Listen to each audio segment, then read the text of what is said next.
How you feel? Feel good.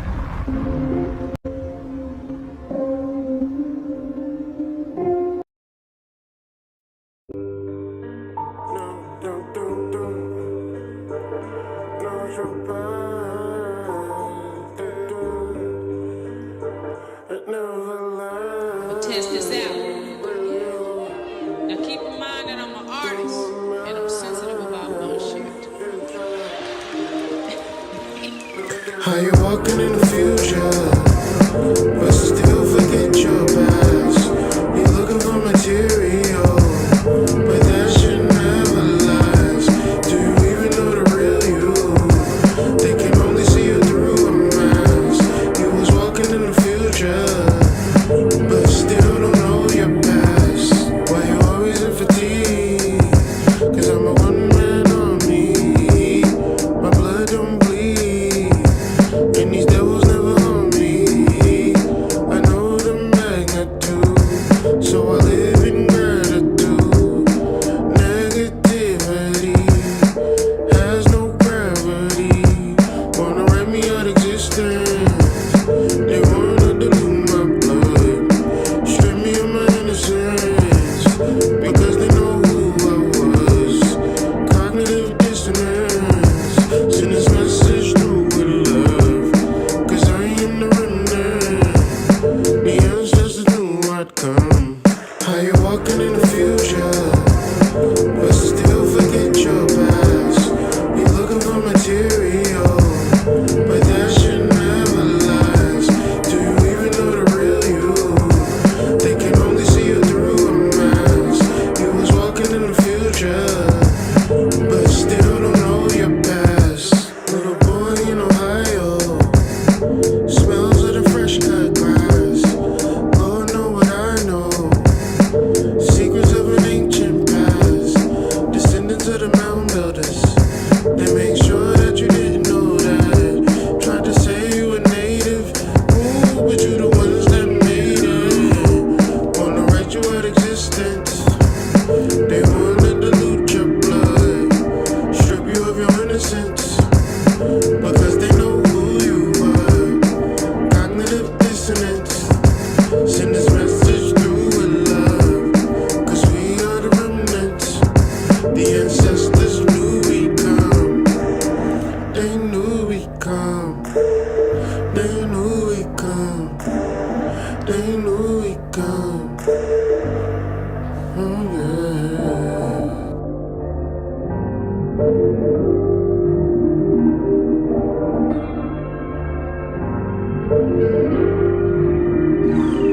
How you walking in the future, but still forget your past. You looking for material, but that shit never lasts. Do you even know the real you? They can only see you through a mask. You was walking in the future, but still don't know your past.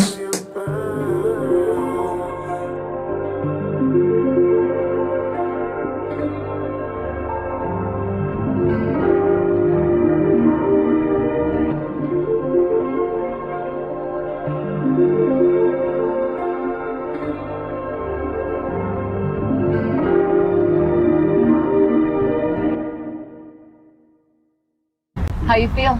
Feel good.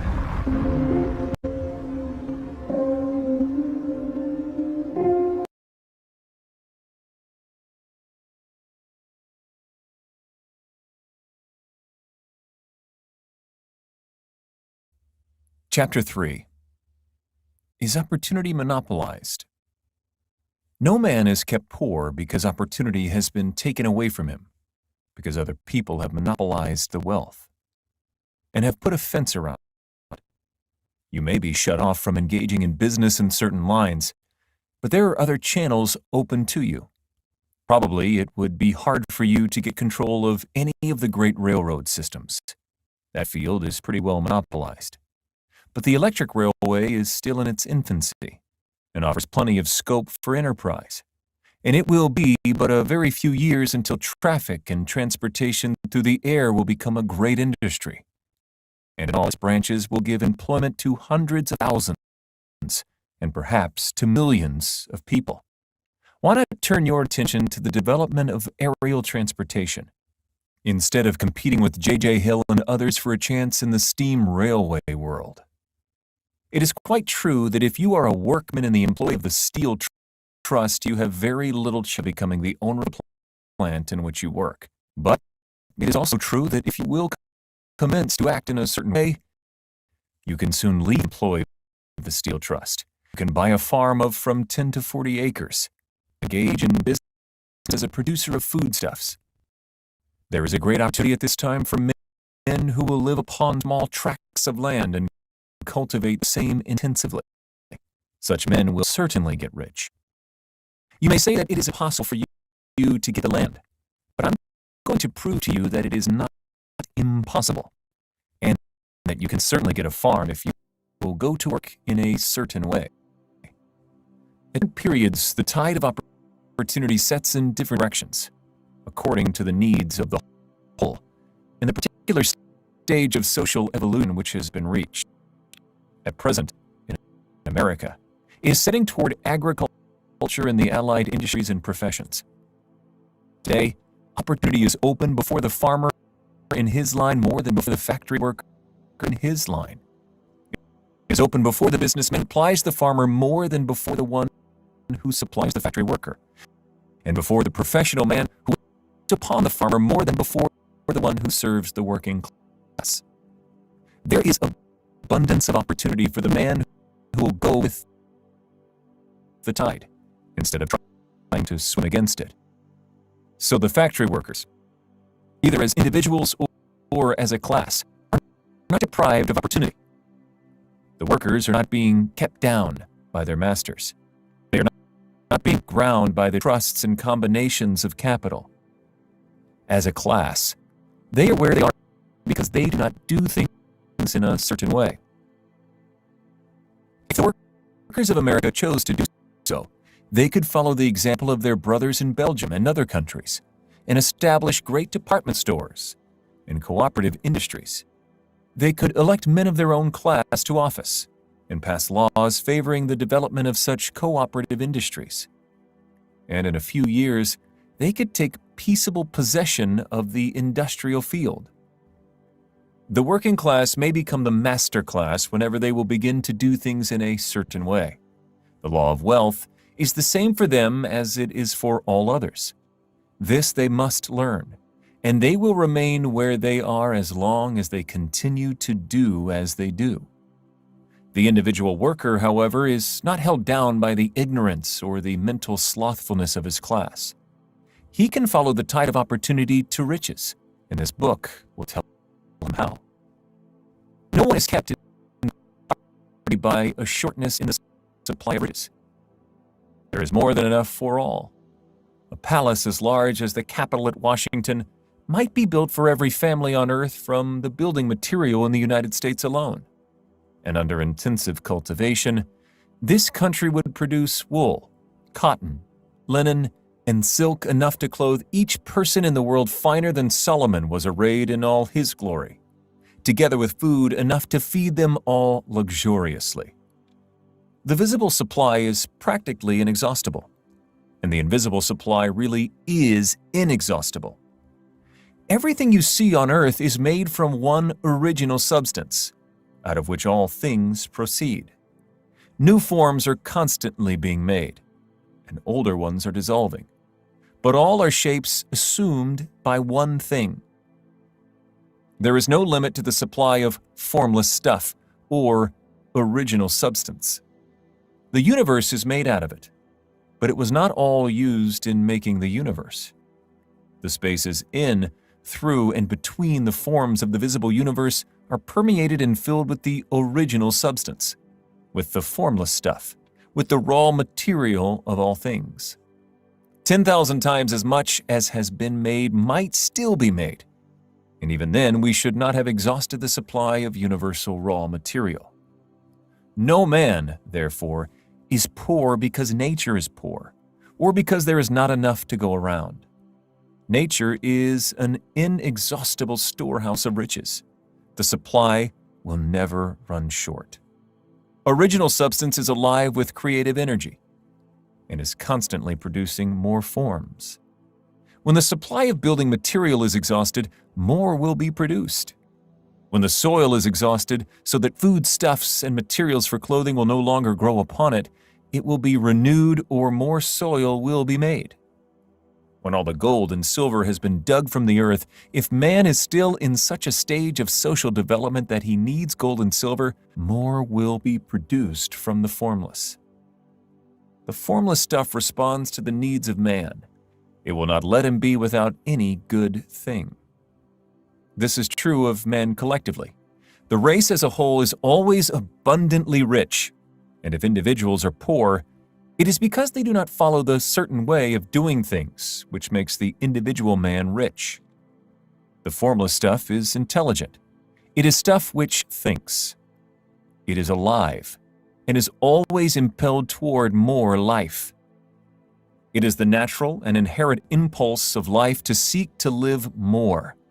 It is the nature of intelligence to enlarge itself, and of consciousness to seek to extend its boundaries and find fuller expression.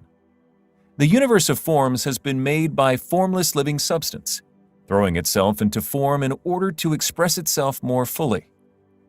The universe is a great living presence, always moving inherently toward more life and fuller functioning. Nature is formed for the advancement of life. Its impelling motive is the increase of life. For this cause, everything which can possibly minister to life is bountifully provided.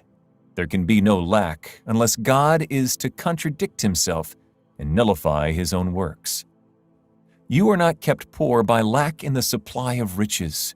It is a fact which I shall demonstrate a little farther on that even the resources of the formless supply are at the command of the man or woman who will act and think in a certain way.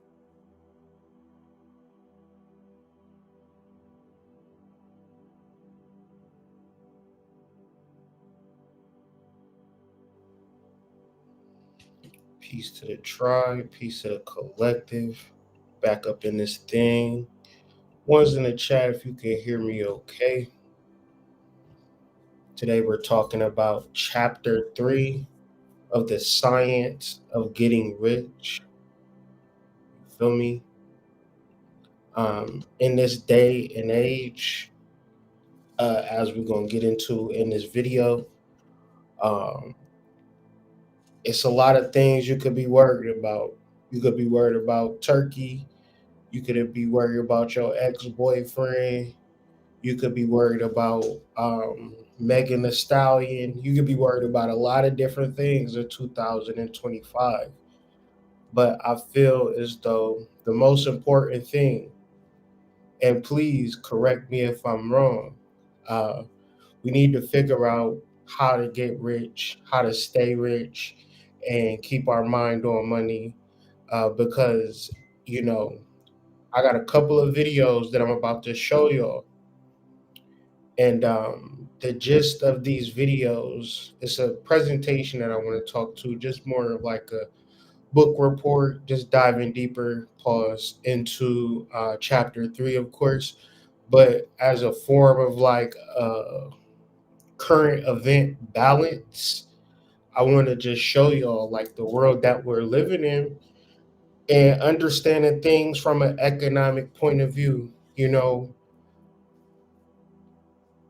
It's like one of those things, like being brought up in a cage and your whole life, all you know is this cage. So you just make the best of it. But once you get out of that cage, you see this whole world and you understand that the whole world basically operates on one principle. You'll eventually get to a point in your life to be like, damn, why am I not focusing on the main thing, the major thing that's going to make my life better, right? So, and these videos is strictly for people that's trying to figure out how to get rich. If you already rich, then you don't need to figure out how to get rich because you already rich. But if you're not rich is probably one of the best things you could do to figure out for yourself, for your family, for your kids, for your potential girl, your potential husband, um, vice versa. However, put the sugar in your tank, right? You want to drink Kool Aid, being rich. So understanding this from a metaphysical, mental, emotional point of view, whether or not you believe me or agree, I feel like this stuff is crucial. It's a lot of distractions. You've heard that a million times, but what are they distracting you from? Right? That's a very valid question. So, like I said, I want to play a couple of videos.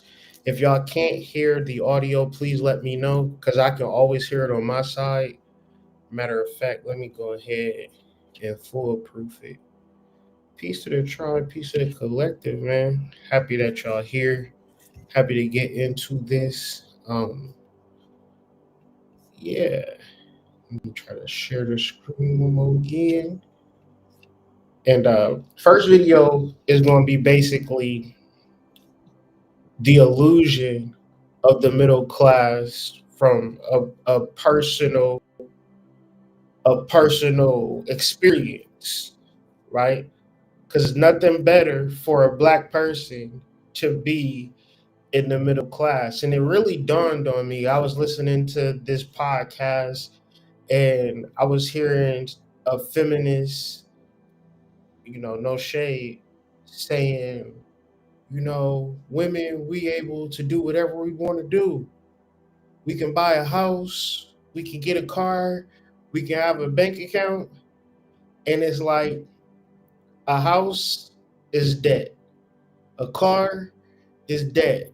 And my larger point is when we imagine as kids to get a house, we not thinking about the property taxes, we not thinking about the repairs, we not thinking about nothing in reference to reality. We not thinking about the mortgage payments. We just want to, you know, take an Instagram photo with our keys, you know what I'm saying? Keys in our hand, by the grace of God on the caption, ones in the chat. I couldn't have done it without Jesus, ones in the chat. But that you didn't even pay no mortgage payment. So within the feminist ideology, and you don't have to be a woman to really identify with the feminist ideology, in the Black spiritualist paradigm, which is a mainly feminist ideology, if that's the reality of Black spirituality, is that is very rooted in feminism, in feminine ideology. The Black woman is God. You can't get any more feminist than that. It's a lot of hocus pocus in the idea of the riches and the succession of life. It's a lot of like T's that need to be crossed and I's that need to be dotted. And you got to make sure you got enough ink to do the writing. Because if you don't have enough ink and what seemed like a good job, you getting laid off on, what seemed like your dream house, you getting foreclosed on, what seemed like your dream car is getting repossessed. And if it ain't getting repossessed, if it's not getting foreclosed on, you're paying out the ass. You're working your ass off, right? Especially if you're single, right? Because that's another, you can do it alone. All you got to do is meditate. All you got to do is do a ritual, do a spell. And I know people like, are you against that? Are you against feminists? Are you? No. If you a part of, I should be able to tell you the truth. You shouldn't even argue with me. You know who I am and know my intention. If you don't know who I am and you don't know I'm in my intention, you could project your unhealedness on me and say, "Ooh, Hood, I don't like what you're saying right now. You're speaking about real life, and I don't want to deal with real life. I want to deal in the fairy tale aspect in the world of preferences, what you prefer, what you desire, what you want." So within the Black spiritual community, when things don't go your way, it's fuck Hood. One's in the chat. When when when you when Kim Kardashian don't pass her bar exam, the bitch didn't even blame herself for not studying. She was mad at the psychics. So, and to tie in Kim Kardashian, celebrity culture, entertainment, our understanding of wealth, and the illusion of the middle class, where everybody have to pay their way.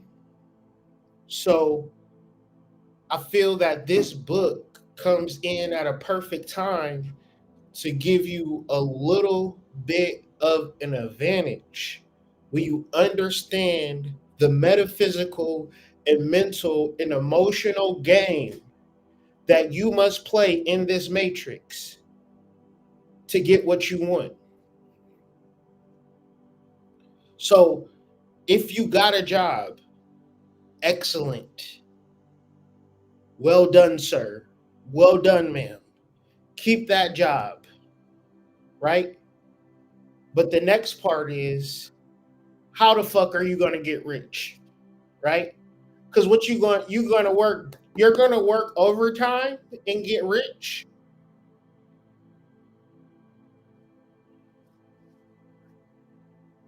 Your bonuses is going to lead you into wealth, your Robinhood account.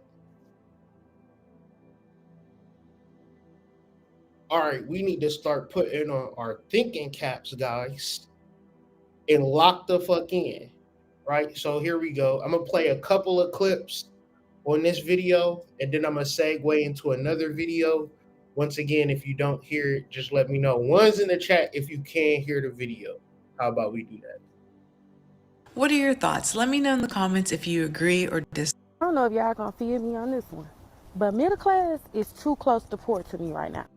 With rent rising, groceries rising, everything in life is rising. Middle class is not the place that you really want to be. So Lord, please make me a whole nother tax bracket. Put me in a whole nother tax bracket, because I would rather not be middle class right now. And look, I'm not being ungrateful. Lord knows I'm very grateful for where I'm at. I'm very grateful that I'm able to pay my bills. But how can you be in the middle class, right there, dead in the middle, and you can't get no type of assistance? The government shut down right now, so let's not even go there. You don't get no type of help being in middle class. And Lord, thank you for not having no kids, because if I had kids, I wouldn't even qualify for a lot of the help out here. So middle class is just not the place I want to be anymore. I can't do it.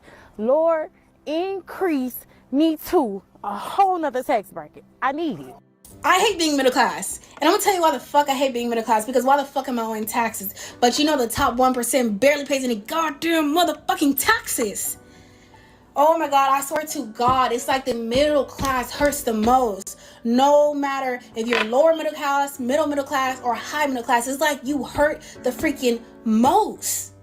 Because think about it, even with college, a lot of us in the middle class, our parents can't afford to send us to college for all 4 fucking years. They can make great money, but they don't make good enough money to afford us to go to college all 4 years. So we're going to take out motherfucking loans. But the poor, oh, they're sad. They get money from the government. The rich, oh, they can afford it. The middle class, you're fucked, basically. Oh, the working class. I'm so irritated, because I'm so irritated that I have to pay taxes. I don't know what to do. God.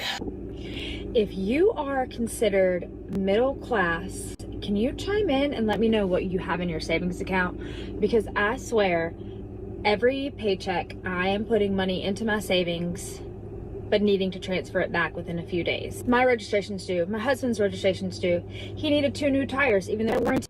That was $300. My oldest needs braces. He needs a palate expander. That's $120 a month. Not to mention, groceries are $200 more a week. Forget about feeding your family like great ingredients, because who has $500 a week to spend on perfect ingredients to feed your family? My husband makes enough money to where we should live comfortably. I mean, is it just the economy? What's going on? Is that why I don't have savings? I quit my job because we couldn't afford daycare. I was paying the daycare more than I was making. So at some point, something has to give. What is going on? How do I save money? Are you guys saving money? What's going on?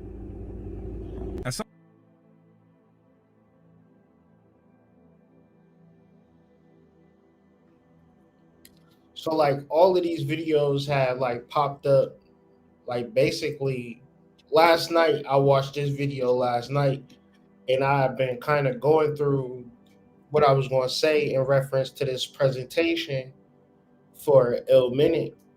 And I was like, because I've been trying to do this video for a minute, but you know, life be lifing, right? And then I just stumbled across this video, and it really kind of helped me understand it from a numbers perspective. Because if you all look at these reaction videos, they're like, you know, I'm grateful for what I got, right? But at the same time, I'm working and I'm paying bills, and it ain't no real wiggle room, right? You could be making $5,000 to $10,000 a month. You probably spending $2,000 more in reference to expenses. So a lot of it comes down to knowledge, personal responsibility, and the understanding of the world. So I'm laying out the problems that we face. So when I'm kicking the solutions down, they'll hit, because it's like I can see both dimensions. Like in one dimension, we have this paradigm where people are working class, right? And they imagine themselves to be in the middle class, but it ain't no middle class, right? To be in the elite, as my man is about to say, you need to be making $30 million or more a year. And everybody else, for the most part, like 5 to 10 million a year is the true middle. And everybody else constitutes as the working class. Because since we are in this particular paradigm where money makes money, business is how you make thousands of dollars, unless you are a high level professional, like high level exec, CEO, vice president of a board status. So literally, we are set on a trajectory where we're either going to work until we die, or we're going to create something that we can sell a little for a lot, or a lot for a little. And we understand it, and we support each other, right? Because I'm about to break something down to you about how you might think that you cannot do it, right? Because the chapter is opportunity monopolized, meaning that is there a way for you to access an opportunity to become rich? or are all the opportunities taken? And I just want you to think about this as we go through this live. How many people are in this world that you can sell to? Right? How many people do you need to sell to change your life? Trust me, if you got a job, don't worry about it, because that job is going to be your trampoline to get to the next level from a metaphysical, emotional, and mental perspective. But let's get into this video. Once again, if y'all can't hear it, let me know. Continue to unpack this a little bit further, and let's actually look at some numbers here. Let's put some numbers on the board. So by my estimation, the elite class is actually composed of just 0.1% of the population. And that's because it's basically this group of just over 200,000 people who have a net worth over $30 million. As you can hear, my little baby boy's getting very riled up about this. He's very up about the elite class. So the cutoff to be in the elite class is $30 million net worth. We have the true middle class, which makes up just about 1% of the population of about 2.4 million people. And these are people who have a net worth between $5 million and $30 million. Everyone else falls in class, which is about 9% of the population. And that's going to be anyone who has a net worth below $5 million, essentially. And the vast majority of people have a worth below $1 million in this class, right? As you can see the way it breaks down. Now, the one area, and I've put a little asterisk there for this reason, the one area you might be kind of looking, being like, doesn't make sense, is the fact that I have 22 million people with a net worth between 1 million and 5 million in the working class. Because you might to yourself, how can someone with a net worth of, like, let's say $3 million really be a member of the working class? That doesn't add up, Steve. I'm confused there. Shouldn't they maybe be in the middle class? And it's like, you know, you could make an argument in that sense. I'm going to make an argument in the other sense as we continue to go on here and look at even more numbers. But it's like, yeah, you know, it's a valid point to make. And so if I just granted that to you, well, it's like we'll probably move about another 9% of the population to the middle class. So your true middle class is maybe about 10% of the population. I mean, it doesn't really change things that much, right? It's like you still have, you know, a working class of 90% of the population who's subject to control. And so that, you know, it's somewhat of a change, but it's not really a huge change. But I'm going to argue against that, and I'm going to argue that they should actually belong in the working class. They're about to escape the working class. They're in the process of escaping it for sure. They're at the top end of it, but they're still in the working class. And that's because basically I draw my lines in the hierarchy based off something known as economic independence.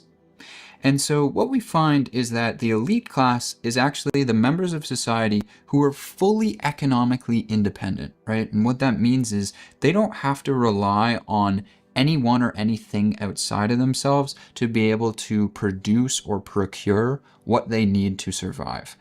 So, you know, in ancient times, economic independence meant having your own land. Because if you could have your own land, it meant you could grow your own food and you could provide for yourself, right? Today, the equivalent of like owning agriculturally producing land for yourself is kind of like owning enough money, enough capital, because enough capital kind of becomes like this farm for yourself, right? If you have X number of $1 million, you invest that, you're going to earn a lot of money from that. It's kind of like your money grows, you know, crops for yourself in a sense, and then you can just use that newly created money to buy what you want and need. So the elite class is, of course, fully economically independent because they have a net worth over $30 million, and that's going to be able to cover them. Absolutely. But the unique thing that the elite class also has is they also have the power to command other people. And this is very important because this type of social hierarchy is a dominance and command hierarchy. The elite class is kind of in charge of everybody else. They're in charge of the capital of society, which means they're essentially in charge of allocating that, which means they're in charge of allocating the resources of society, which means they're essentially in charge of everybody. Below them, you have the middle class, and how I kind of classify them is that they are also fully economically independent, right? And that's because they have this net worth between $5 and $30 million. So they're also definitely going to be fully economically independent. But the thing that the middle class does not have is they do not have the power to control other people. They do not have the power to command large amounts of the population. And we'll see why in just a second. Then finally, the working class, the characteristics they have is that they are economically dependent, right? They do not have the power to provide for themselves. They are dependent, which means that they need to access the resources they want through the people who have the power to provide it for them. In other words, they don't have enough money for themselves, so they have to sell their labor to survive because they need the money from the people who have it so that they can get it, and then they can use that money to trade for the things they need and want, right? So in other words, you have a huge, at least 90% of the population is subject to economic dependence, which forces them into labor, right?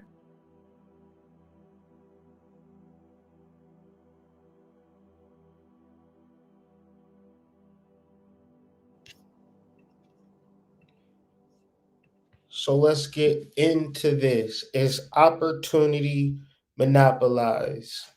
One of the main gists of this chapter, The Science of Getting Rich by Wallace D. Wattles, is how the working class can inevitably enter into the master class if they do things in a certain way.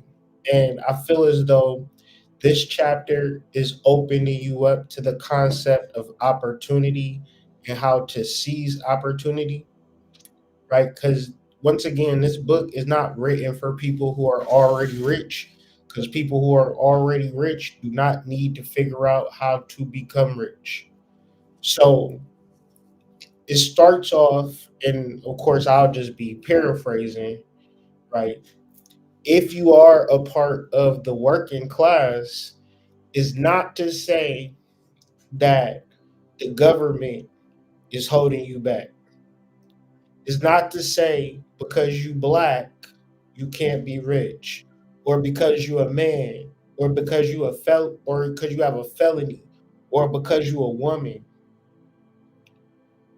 In reference to the ideas associated with this book, nobody is keeping you broke, right? Not your past, not your relationships, not even your intelligence. Sometimes you might feel like you might not be smart enough, right? You don't have the IQ, the EQ, haven't read enough books. You are not eloquent enough. So you would just be better off working this job forever and not being able to tap into other areas of life, or living a full, healthy, and prosperous life, which at the base of this conversation, it is the most natural thing for you to be rich. So it's not asking you to do some weird sacrifice or ritual. It is just observing natural law and figuring out the different ways that you can enter into the marketplace. Some of y'all think you might be too ugly to be rich. Ugly people can be rich. The only thing that's keeping you broke is you. So the chapter is opportunity monopolized. So what I like to do with these chapters is get into the etymology of the words, which gives me a lot of insight on the particular topic from a just a more ancient point of view, one would say.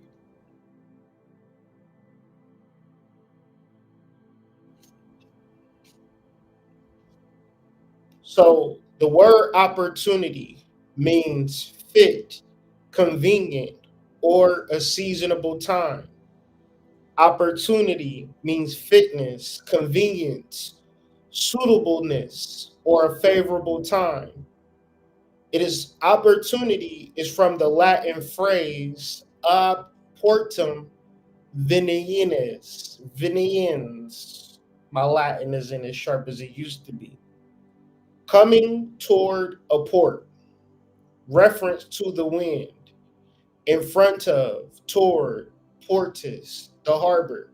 So when you look at the word op, port, unity, so I see the port and I'm unified with the port. So the port then is like a metaphor for your goal. An opportunity is in reference to op means to see, right? Optics. A port is somewhere where you can land. Unity is bringing those things together. What you see in your destiny being one with it. So the chapter is opportunity monopolized in a sense where we could easily think that somebody somewhere is stopping us from getting what we want for ourselves. And I will go on to say, you're not that special. There are at least 20 million millionaires in the country. But being a millionaire does not automatically bring you outside of the working class. Because later on into the video, right, you would need a particular level of money in the bank that is just going to make money, make money, make money. That's the game. Everything that you see these people be doing and saying is all a facade. Because now it's all about compound interest. And the goal is to make enough money to whereas you can live off the interest. And until you're living off the interest, you generally got to sleep with one eye open. Right? But the thing is, like we saw in those other videos, we could be comforted by the illusion of being in the middle class. But the thing about the working class is that you a hop, skip, and a jump away from living in a shelter. You are not a hop, skip, and a jump away to being a 30 millionaire. You got more in common with the panhandler on the street begging for money than you do with Elon Musk. But you're not scared enough to even care.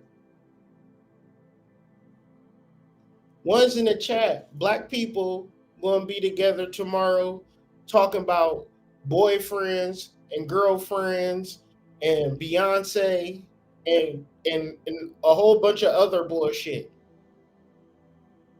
Do you expect to have $1 million conversations at the Thanksgiving dinner with your family, the people that you love the most? Y'all not going to talk about money.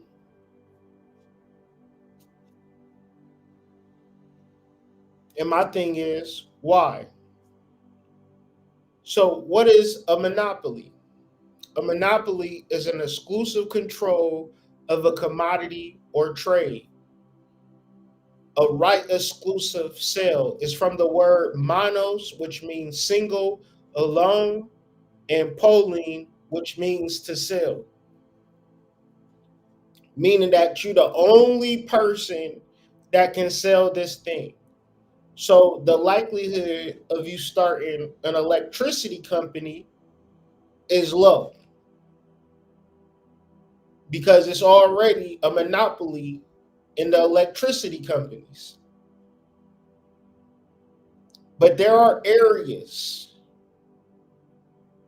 in your community right now where there are $1 million just waiting for you.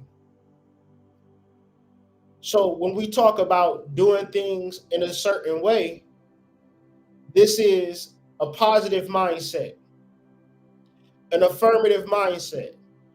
I don't think I can make $1 million. Money ain't everything, hood. Let's talk about Christian Rock and Blueface. Let's get into the latest gender war topics. Let's not talk about getting rich because it's already a monopoly in the world. We can't enter into the marketplace because we black. Because we've always been poor and they want us to be poor. The 20 million people that's already millionaires, they got a special pass.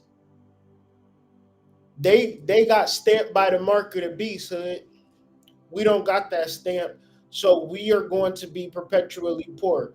No, when we are talking about a particular mindset and a mindset, it is not because we've been watching TV and we want to be in the lifestyles of the rich and famous.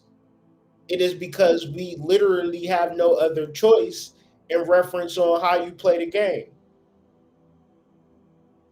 So if you play Tecmo Bowl and you start shooting 3-pointers, the logic is not going to fly because Tecmo Bowl is a football game. You can only throw a football in the game. You ain't never seen Lamar Jackson bring a basketball out onto the football field and say, I'm changing the rules. Because the game is the game. You want to be with somebody and y'all not talk about money, or the person you meet is already rich. 90% of us is on the outside looking in. 90%.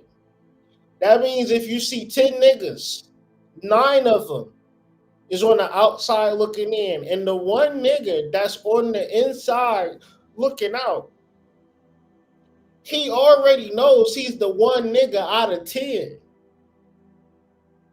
Do you understand the psychology behind that?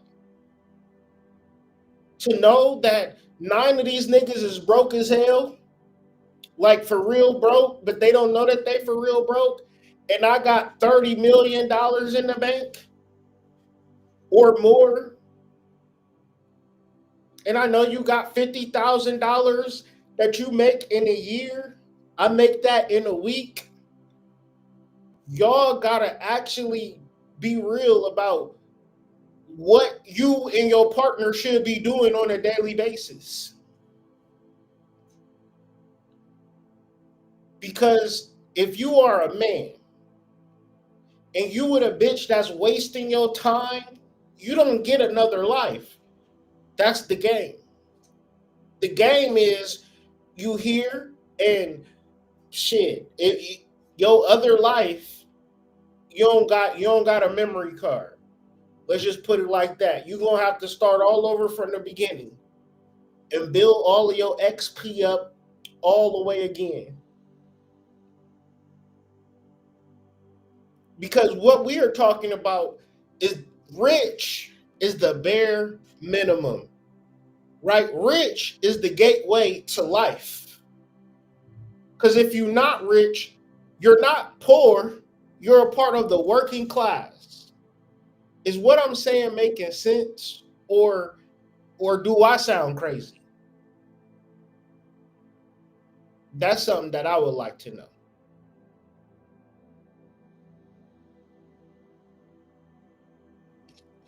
So let's break this down. In reference to is opportunity monopolized? In reference to the word monopoly, there will be industries, there will be contracts, areas in life that you cannot do. But we're not going to sit here and be mad that we can't be a fucking politician. And we just got a fucking 4-pack of Cutwaters last weekend. They not about to vote for me to be, senator. So part of it would be me sitting here being possessed about what opportunities I don't have, right? Because in reference to chapter 1, in the beginning, the word was God, meaning that we can't bring, in reference to us becoming rich, we can't bring our poor man stories into the new painting. The new painting has to be a completely empty canvas.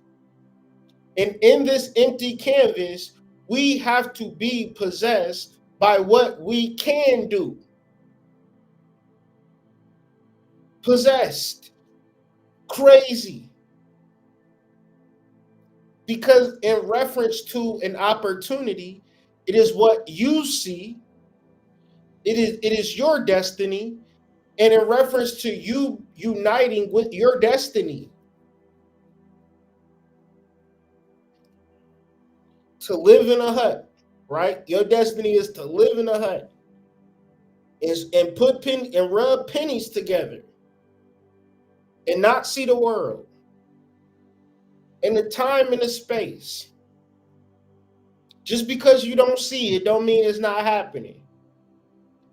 You talking about getting you a nice ass, open space ass motherfucking home with a motherfucking driveway that you gotta drive a little minute before you get to the house. And it's a big double doors to your shit. Motherfucker gotta open it up like a motherfucking closet. It's like, welcome to my home, home, home. It's a fucking echo and fucking deers and birds flying around your shit. Because it's niggas living like that, yo. In every city, in every state. It's people who figuring it out, and they're going to always figure it out. And it's always going to be people that don't want to figure it out because they think that they can't figure it out because they're trying to paint on fucking canvases that been painted on since you was 7. Talking about, well, why can't I figure it out? Why am I so depressed?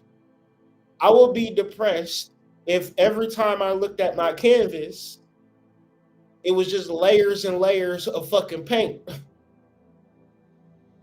You know, when you start layering shit, the color, it start getting, you ever just mix paint together? And you just put random shit together? That shit look ugly. That shit is depressing. And imagine the fact that you got 1,000 canvases at your disposal, but you keep talking about some shit that you did in 97. Niggas will sit here and talk to you about jail stories straight face. And then be like, you know what? You wanna have a motherfucking break? I'll make a break right now. You got some oodles and noodles and some tuna? I don't need no knives. I'm gonna just use the edge of the can. Chop up this tuna right quick. Like, people don't realize the past is the past. Right? It's people right now, tomorrow, today, be Thanksgiving. First thing motherfuckers gonna tell you, some shit that happened 2 years ago. You're gonna have to relive that shit all over again. Because that's where people are at. Opportunity is based on an observation and a destination. What do you want?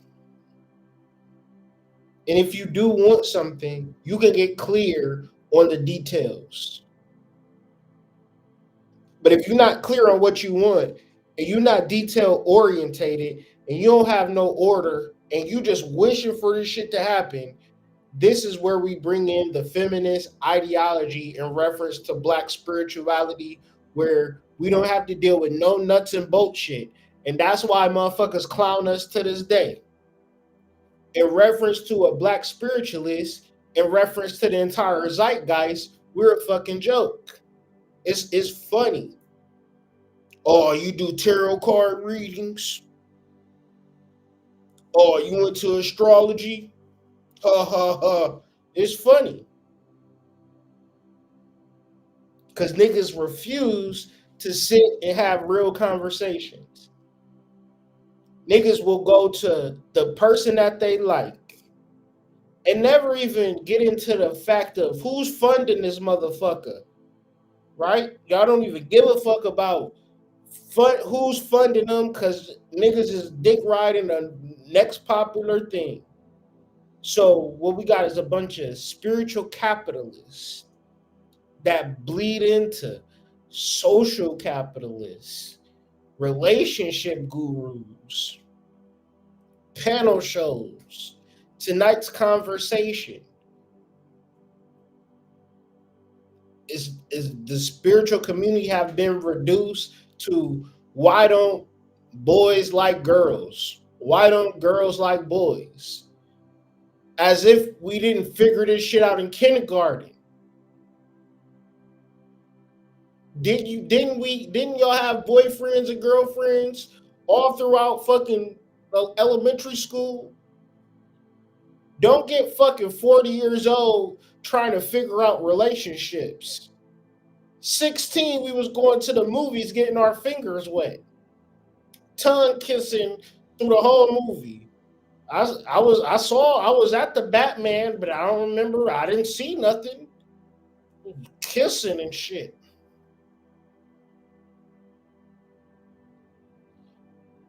Meaning we should be beyond. We should be talking about money. We shouldn't be talking about relationships and the fact of them not working.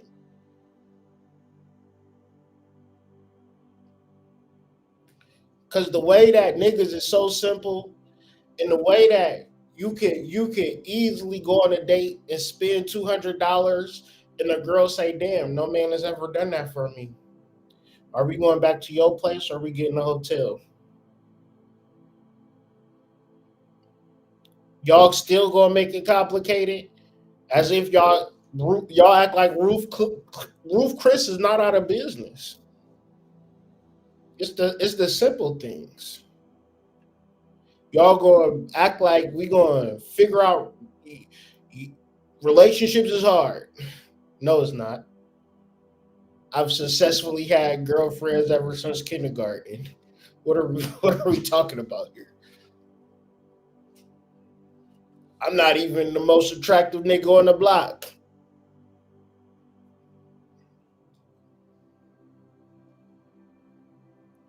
So a waste of energy is focusing on what you don't have. So what these conversations have done is change the disposition, right? Instead of saying, oh, black people love each other. What you talking about? We have created this kind of ill-like discord where you say something truthful and honest. It started like around COVID. The honest motherfuckers, they got banned. They got put out of business, right? Never to be seen again. And so when we get into like, all right, how we going to move forward? We cannot have conversations. I mean, you can have any conversation that you want, but if you figuring how to make it in this matrix and you talking about your energy being a particular finite source of magic and power, you do not want to utilize that energy on what you don't have, what you won't have, what you're afraid of losing, right? It has to be in reference to you becoming rich. It has to be ingrained in every fiber of your chromosome and DNA strands. Because you don't just wake up, you know what I'm saying, with a cut water attached to your hand. You start thinking about it around 9 a.m. Sooner or later, you find yourself at that liquor store getting 4 boxes of them. You manifested that. Now let's take it off the cut water. Let's take it off, the loud, and let's bring it towards something that is,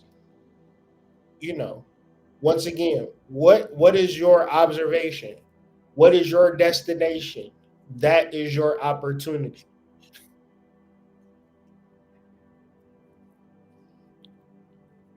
So when we're referencing opportunity is limitless, right? There is no limit to opportunity because it's the port that you see. You're on your ship and you see the port and you're like, oh, that's where we're going to dock at. All right, we headed there. Nothing can stop you. But in this world, I'm telling you, the way that shit is set up on the internet with the algorithm, a lot of shit is set up in reference to making you think a certain type of way. The way that these neighborhoods is set up, making you think that everybody is in the ghetto, right? If you live in the hood, one's in the chat if you see a lot of businesses going out of business, right?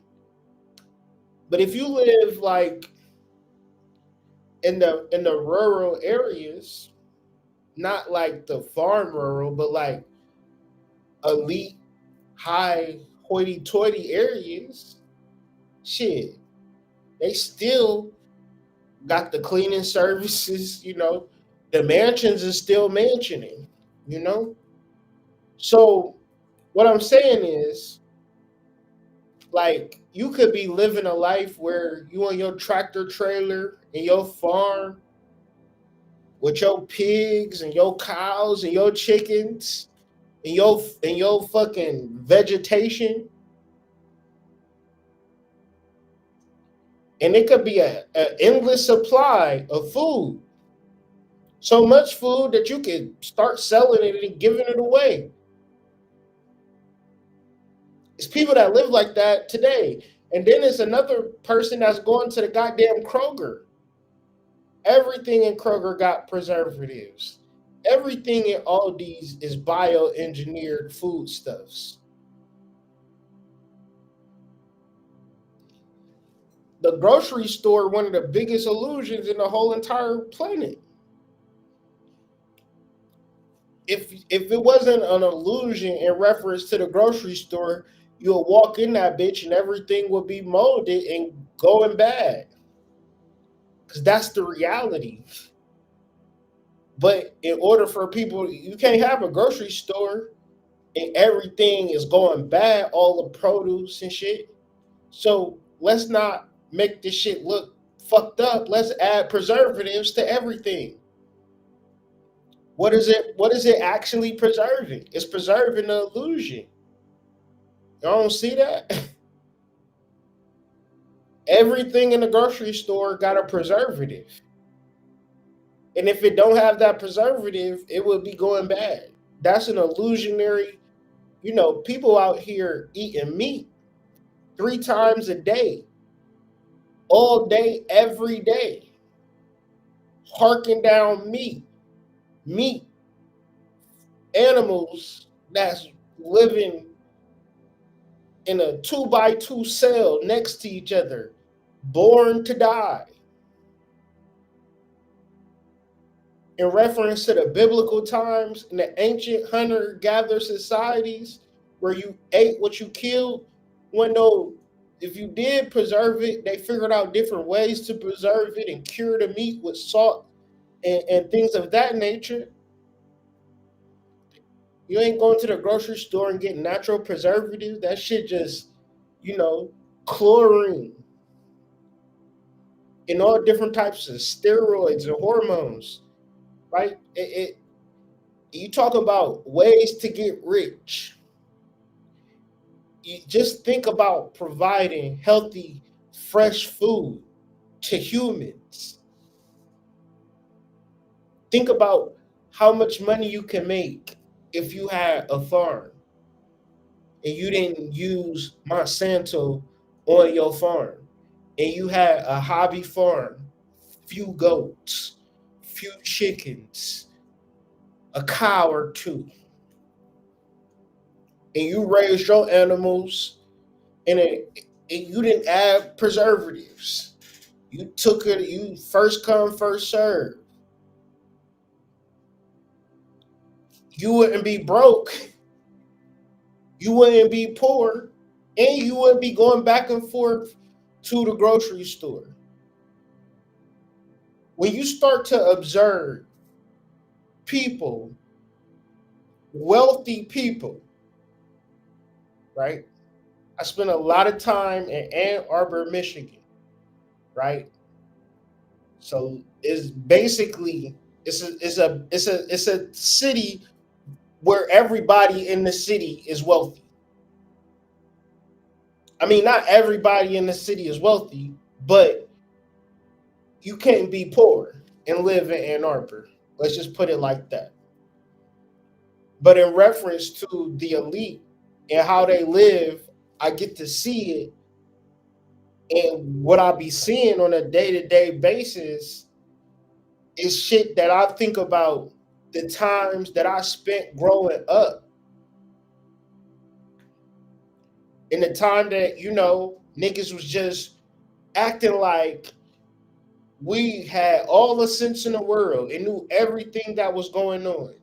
It was not hopping on our fucking good foot, acting like we had the opportunity to become rich. Maybe we thought the riches was going to come to us. Maybe we got fucking mind controlled by Ed McMahon. And maybe one day the publishing clearinghouse was going to come knocking on our doors. But every single day, you have an opportunity to crack the code, right?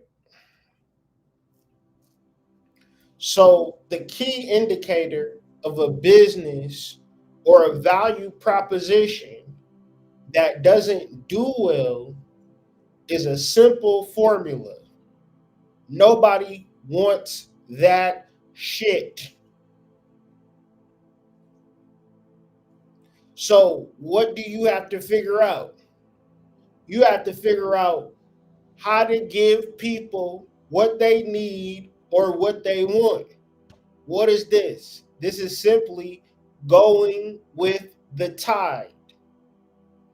It is so fucked up in the world. All you need to do is be ethical and you will make money. Go to a restaurant. Any restaurant. Y'all ever... The funny shit about restaurants is that they all getting their fucking food from Cisco. Not the nigga from the thong song. But wholesale restaurant food distributor.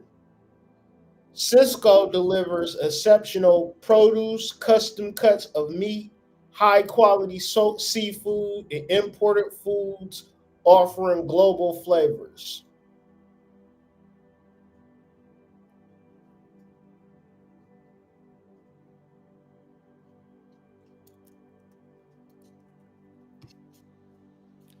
Cisco is the world's largest broadline food distributor, right? So basically, if you at a restaurant, you probably getting food in some form or fashion from Cisco. And you probably, all you got to do, right? If you drive in tomorrow, I want you to count how many trucks you see on the side of it that say Cisco. You see it all the time. You just probably don't pay it no attention because it's just a fucking semi truck. But if you're on the highways, or if you in a area where it's food at, look for the damn Cisco. It's like what they call them shits, 18-wheelers. Think about how diabolical that is, though. It's this one gigantor business just delivering food all over the country, all over the world. The same type of bullshit ass, low quality ass food. That's why if you just go to a urban area and eat food, that shit is trash. And you say, no, this shit good. You under deep mind control, deep psychosis. The fast food is fucked up. And I'm only saying this to say, what do people need? What do people want? They need quality shit. The world is in a deep suffering from a lack of quality shit. This is where the tide is going. Think about all the Temu shit. Think about all the Amazon shit. Think about all of the fucking what's the other cheap Shein, Fashion Nova, right? Thrifting, getting older quality clothes. People need and want that shit. Setting up an eBay store with quality thrifting, clothing, jerseys, polos, all that shit, man. It's all coming back. We've been doing for the past 10 years. We was in some type of weird trash trance. The TikToks and the brain rot and all of this weird shit that's been going on. What it's done is created an abundance of opportunity for you to get in the marketplace, get rich. Because if you not, you are poor, master class, you are part of the working class. Think about all the time, and they told us about watch them slave movies, slave documentaries, slave books, and we'd be like, damn, that's fucked up. Nigga, we just like them. If we can look at our ancestors and say, man, my ancestors was in a fucked up position in the slavery, we need to understand we in the working class. What did a working class mean, niggas? It means that if you don't work, you're not going to fucking eat. And if you don't eat, you're gonna die. So in order for you to fucking survive, you have to work every fucking day. That means you are a working class citizen. That means you are not working because you want to work, because you love working. You working because you're afraid to die. You working and you living check to check. You don't got no savings. If you lose your job tomorrow, you don't know where money is coming from. They laying off people like crazy. And instead of being scared, understand that there are still millions of people in this country that want shit and need shit, quality shit. Don't be afraid.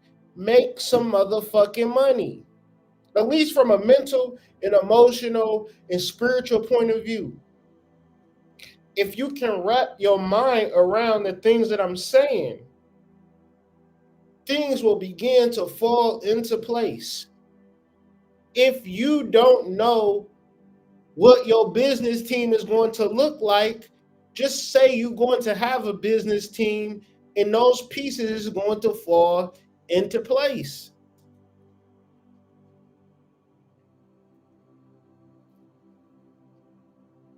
The working class, and this is a quote from The Science of Getting Rich, Chapter 3, is Opportunity Monopolized. The Science of Getting Rich by Wallace D. Wattles, published 1920, niggas.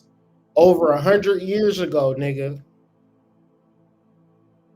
This shit is needed. Niggas don't even know how much they need it.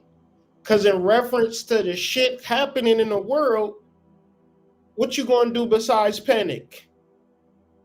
What you gonna do besides being scared? All of the shit people have been talking about, right? They still haven't given niggas no solutions. Because once again, we're dealing from the metaphysical, mental, and spiritual side of things. Niggas is like, all right, we gonna give these niggas turkey. You think turkeys want to die on Thanksgiving? I'm gonna tell you, they don't. They do not be wanting to die. Cause y'all niggas want to fucking eat. Y'all don't gotta eat fucking turkeys on Thursday, nigga. Y'all don't gotta eat that shit. Y'all don't gotta kill millions of turkeys. The hell?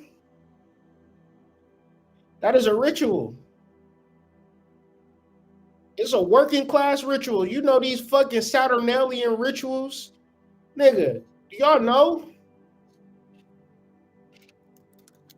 This is real shit. And it just now hitting me.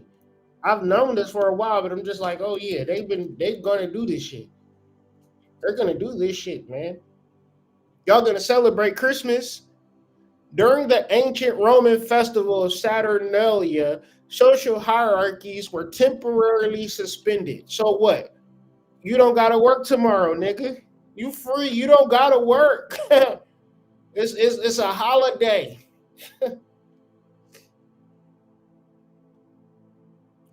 Social hierarchies were temporarily suspended, and the roles of masters and slaves were inverted as a form of social release. So what the motherfuckers doing out tonight? These motherfuckers is out drinking.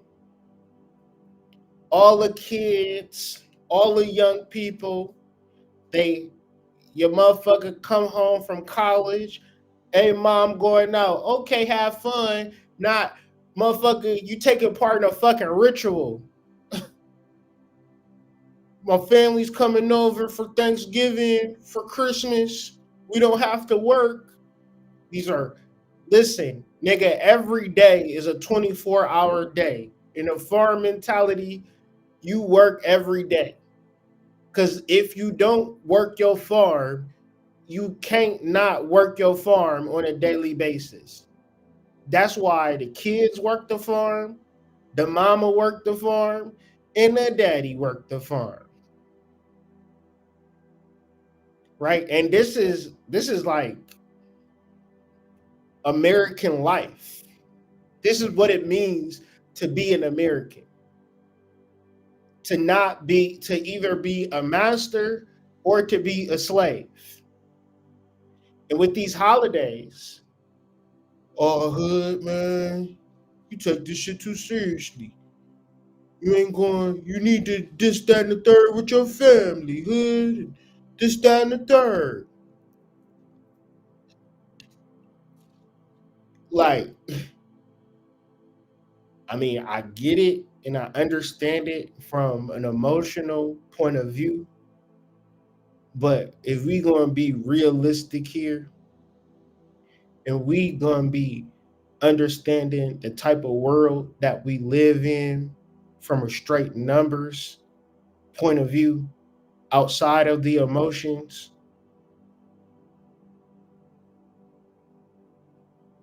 and it's like I see myself, I'm with myself every day, and I know from sun up to sundown, I'm trying to figure it out. I don't need to take a break. I don't want to take a break. I want to figure it out. I want to know. Every single day, it's a fire that burns in my chest, and it's just like, oh, I have to figure out how to get in these spaces, right? And not only do I want it, I see a way of getting it.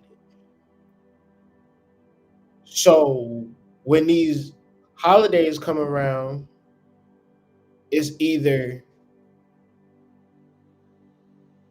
fall into the ritualistic trap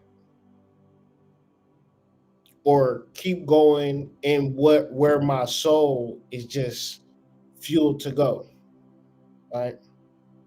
Slaves were allowed to dine with their masters, speak freely without fear of punishment, and even had the masters serve them food during banquets.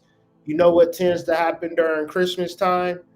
Rich people start buying a whole bunch of people's shit. Toys for tots, Salvation Army.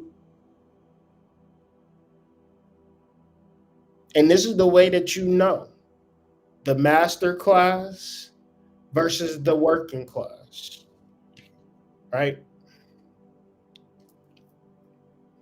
So the goal is, if you're a part of this 90% and you want to get into the master class, you would need to figure out how to do things in a certain way. So one of the things that I was reading this and I was just thinking like, damn, we in a situation in reference to, like, since we don't know about financial processes and we're not really up on that, like, you know, you can start talking about it and tune people out because it's like, yeah, I'd rather get into more sensational type of topics, or, you know, whatever's happened with Blueface and DJ Academics or some shit like that. That's how we are.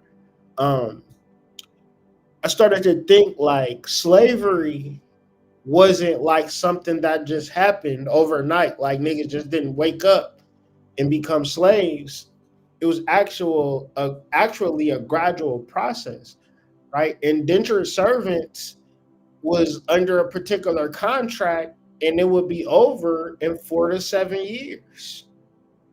But it just over time it turned into chattel slavery. And I say this to say the way that we're going with this inflation and the rich getting richer and the poor getting poorer, we don't know. We at the mercy of these people.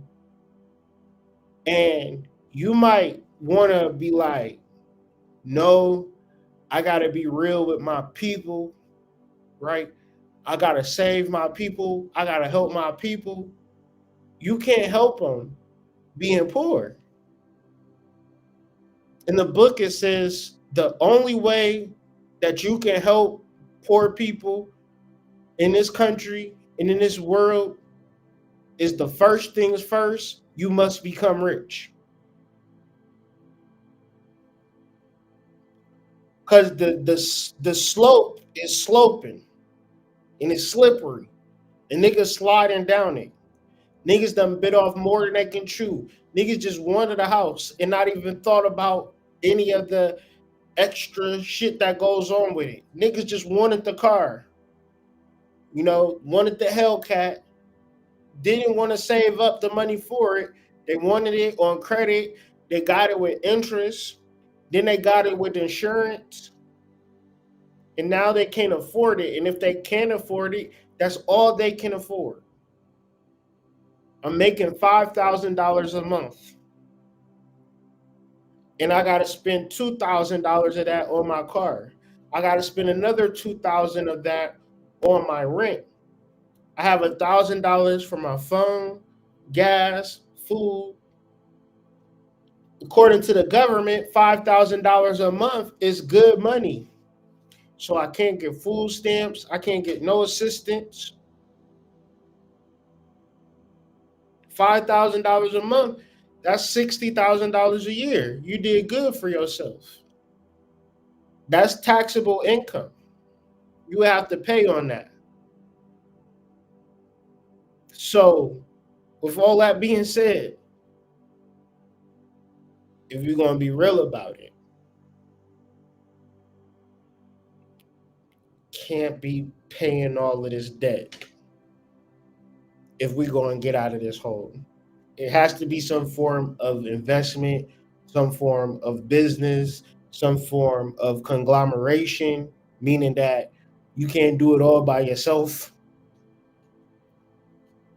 Gotta be a lot of that. And of course, if you don't know how, what, when, where, who, why, just begin with a positive mindset, positive emotions, because that will beget a stepping stone, which will be yet another stepping stone. If you feel like you outside of this conversation, then you won't create no stepping stones. It's really that simple.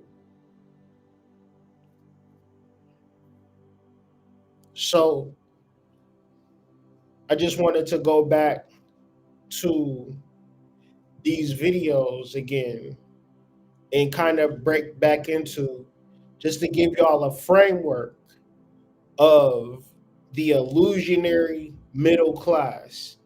The middle class is just the working class that don't know that they're the working class. When you look at people that are successful, if they don't got $30 million in the bank, they're not a part of the elite class. They're just like you. They just have a nicer car in a somewhat nicer home, in a somewhat nicer area. But trust me, when they go to bed at night, they feeling it.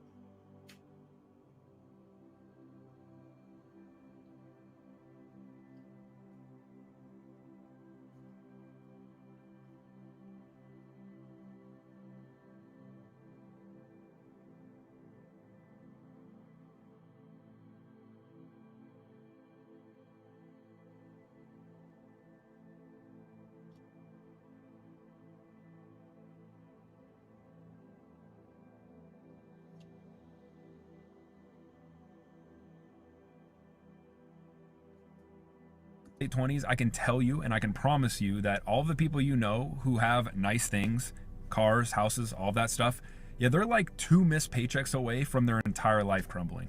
All those nice things, yeah, they're all just monthly payments. Everything's financed. Everything's on debt. All of it. While it might look on the outside that they're doing extremely well and that they're so happy and they've accomplished a lot and they have a lot, in reality, they're just signing themselves up to work until they die.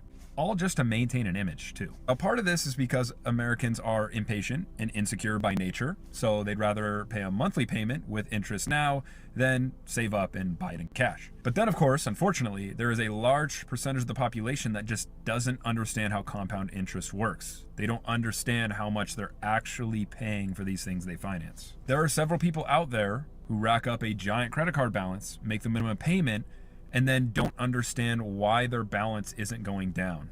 Yes, I'm not kidding you, those people actually exist. The next time you see someone who you know who has a lot of those things, just know that they're probably not doing as well as you think. Is it just me, or does anybody else feel like they're drowning financially? Tomorrow was the first of the month, so I'm sitting here doing my budget, and I just feel like I'm in quicksand. Like I can feel myself drowning, but it's happening so slow, but I could see it coming. And because I'm a money girly and I'm a certified financial fuck up, I know my money triggers. I've been up and down in this roller coaster so much that I know when something bad is coming. And over the past 5 years, I pulled myself out of a very deep financial hole, and I do not want to go back there. I don't know, I can cover all my bills, I have the money to pay everything, but I just feel like that's slowly slipping away. I was doing so good with my budget, and then inflation just hit, and now I feel like I'm back drowning. I'm from New York City, and according to my income, I just recently moved above the poverty line. I just hit basically middle class, and now I feel like I'm right back there because of inflation. I used to be comfortable with the amount of money I make, with the amount of money I'm able to save, with the amount of money I'm able to spend on my son, and the amount of money I'm able to put to the side for the things that I want to do in life. But now I'm feeling like I need to cut back a little bit on some stuff. So over the month of March, I'm going to reevaluate my budget, look at my numbers, and figure out where I could cut back if I can. Whatever I do decide to cut back or eliminate, I'm making sure that I put a time limit on it. I'm not depriving myself of things that I like or the things that I want for too long. So that's what I'm going to do for the month of March. And then moving forward, I have to figure out how I'm going to make some more money. I don't know if I need to get a part-time job or if I need to take maybe content creating real serious, but I have to make more money. I need at least $10,000 per year to live the life that I was living during the pandemic. Because now inflation just took everything away. I don't know. I feel a little bit defeated. It feels like I took 2 steps forward and now I'm taking 3 steps back. One thing I do know is that I don't want to have to decrease the amount of money that I'm saving for retirement. And I don't want to have to decrease the amount of money that I use for my son's activities and enrichments. So those are 2 things that I don't want to have to decrease. So I have to make more money in order to figure out everything. I don't know. Is it just me or do other people like have these kind of feelings where they're feeling like things are going okay right now, but it's like 2 paychecks or 1 emergency away from completely like drowning? Let me know in the comments. Have y'all noticed the shift of middle class and maybe even upper middle class people trying to claim that they're poor now? There was a show recommended to me on Netflix called How to Get Rich, and I wasn't even a minute into the first piece of dialogue. The host, he's going through these people's finances, and they're making $24,000 a month. I want you to think about what $24,000 a month would look like for you. How carefully curated would your bank account be if you had $24,000? For most people, that type of money would be a life-changing event. Now let's go back to the show. Guess how much they spend per month? $27,000 fucking dollars. Anytime I run across a TikTok video that's talking about the way of the world, talking about finances, talking about the economy, I don't disagree that we're in a time period where shit just costs a bunch of fucking money for no fucking reason. You know what I'm saying? I don't disagree that inflation is whooping most people's ass. I do. I understand. But when it comes to the people who are making $24,000 a month and they love to scream, oh, I'm still living paycheck to paycheck. Well, I wonder why, Brenda. I fucking wonder why. Living outside your means is a real thing. Lifestyle creep is a real thing. And in the case of middle class, upper middle class, at this point, I don't think it's about the economy. I think it's the fact that you bitches don't know how to handle your finances. And this is a hill that I'm willing to die on. Cause how do you spend $27,000 fucking dollars and you only made 24? Just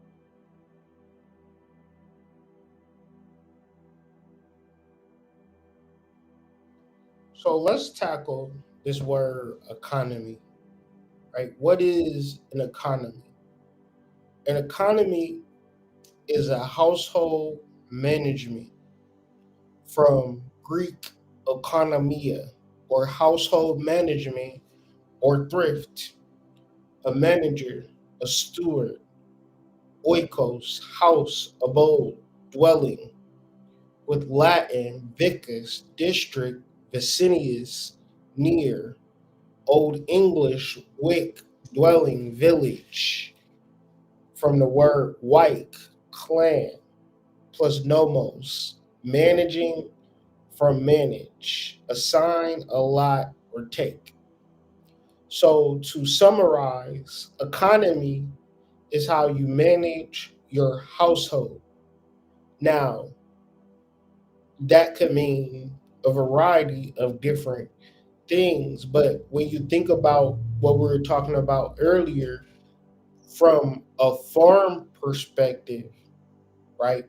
Your economy is all of the things in which your household like makes some money, for lack of a better word, right? It is the managing of the things that your household brings in.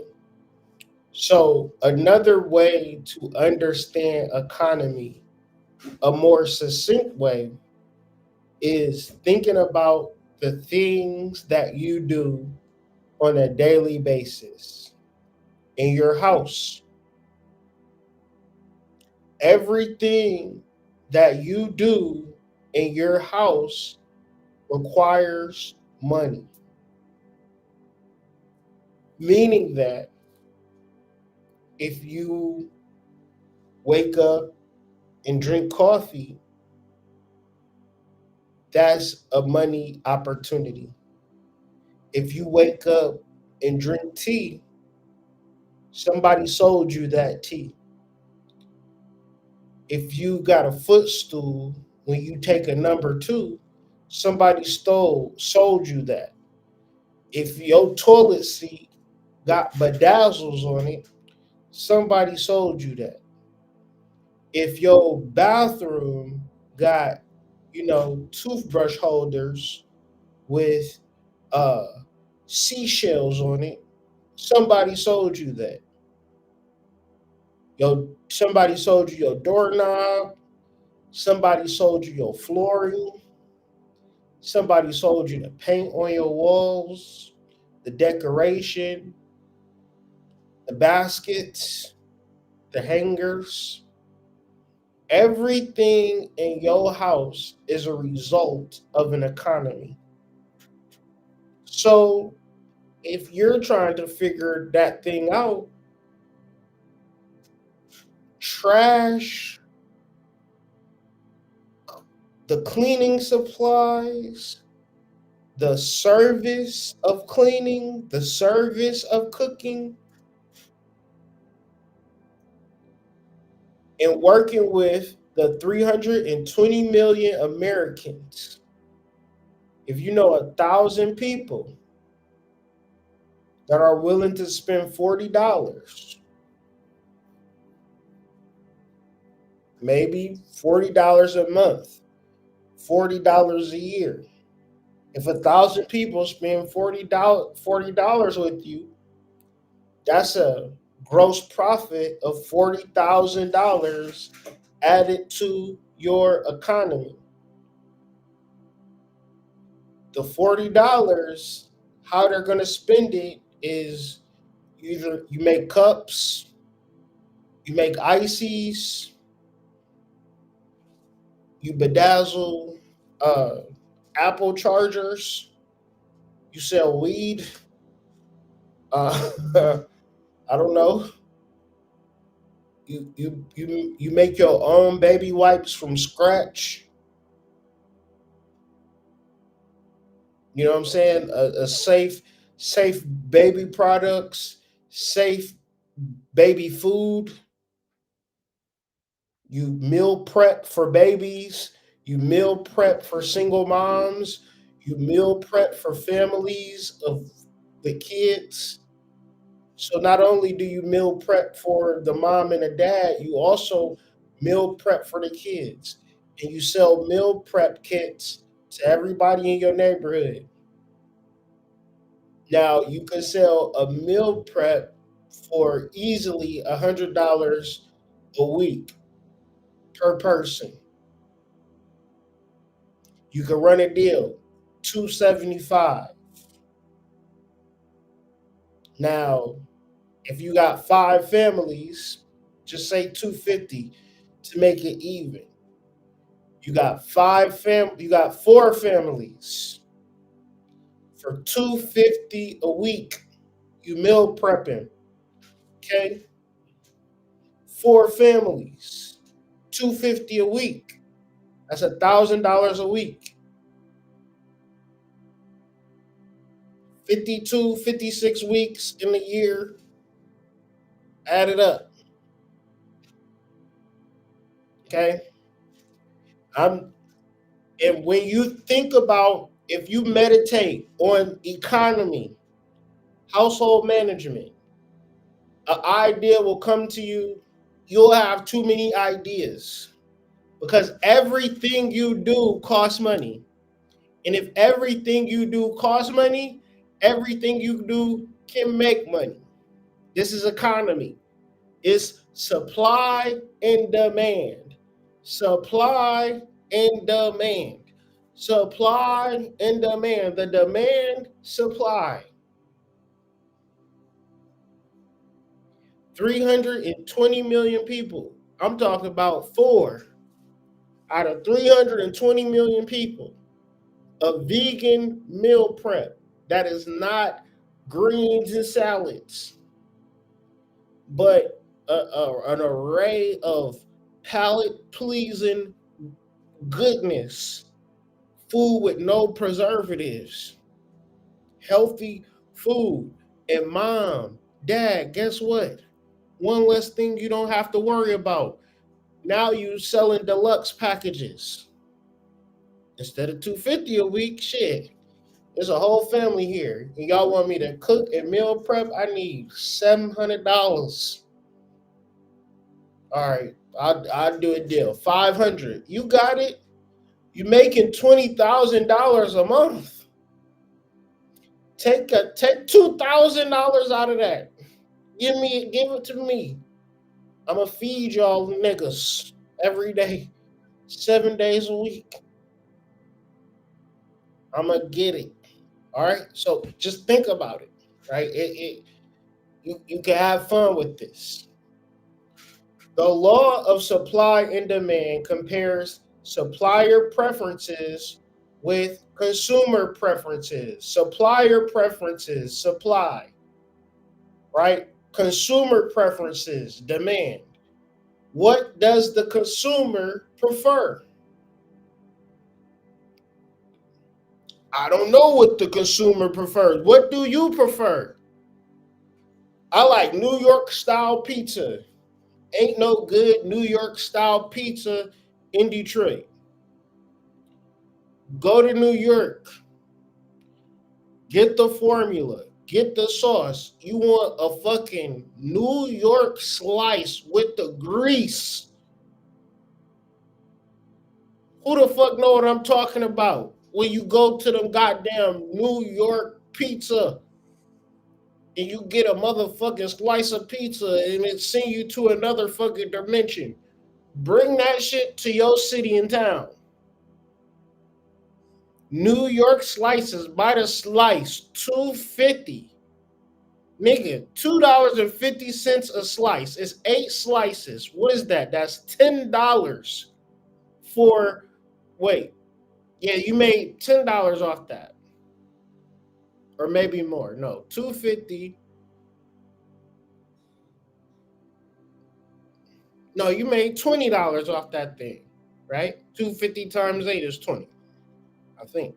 Yeah, it is. It's 20. It's 20. It's 20. It's 20. You made $20. How much did it cost for you to make the pizza? 25 cents. Nigga. Pizza.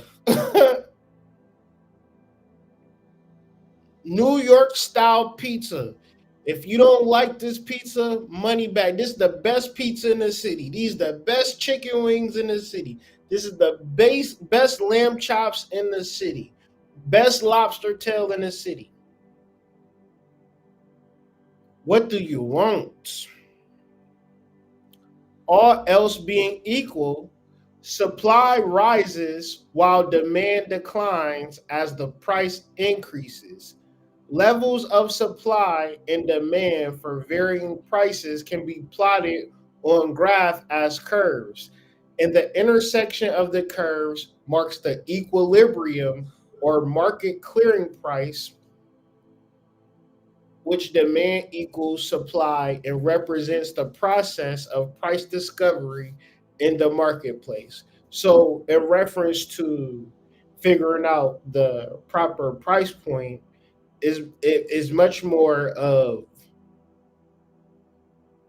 like gas. Like an example would be like gas, right? You could be on the street and it could be like 2 gas stations right next to each other, and it make logical sense to charge $2.50 if this nigga's charging $3.19? But they don't do that, do they? One would be $3.10 and the other one would be $3.09, right? Because that's economy.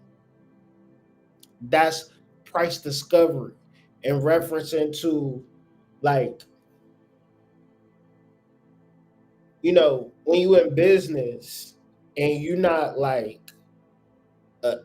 you're not on top of your finances, you just can make money and just be like, I got money, so yay, right? But like, you really gotta like price things accordingly, because you can. I've been in business to the point where, like, it's been times where like, if I didn't price right, then I would make money but lose money in reference to not meeting that equilibrium threshold. So I'm supposed to be making $50, but I'm making 40, but I need to make 50. So if I just keep making 40, 40, 40, 40, 40, I'm losing 10, 10, 10, 10, $10 at the end of the day. And so you could, like, business and finances go hand in hand.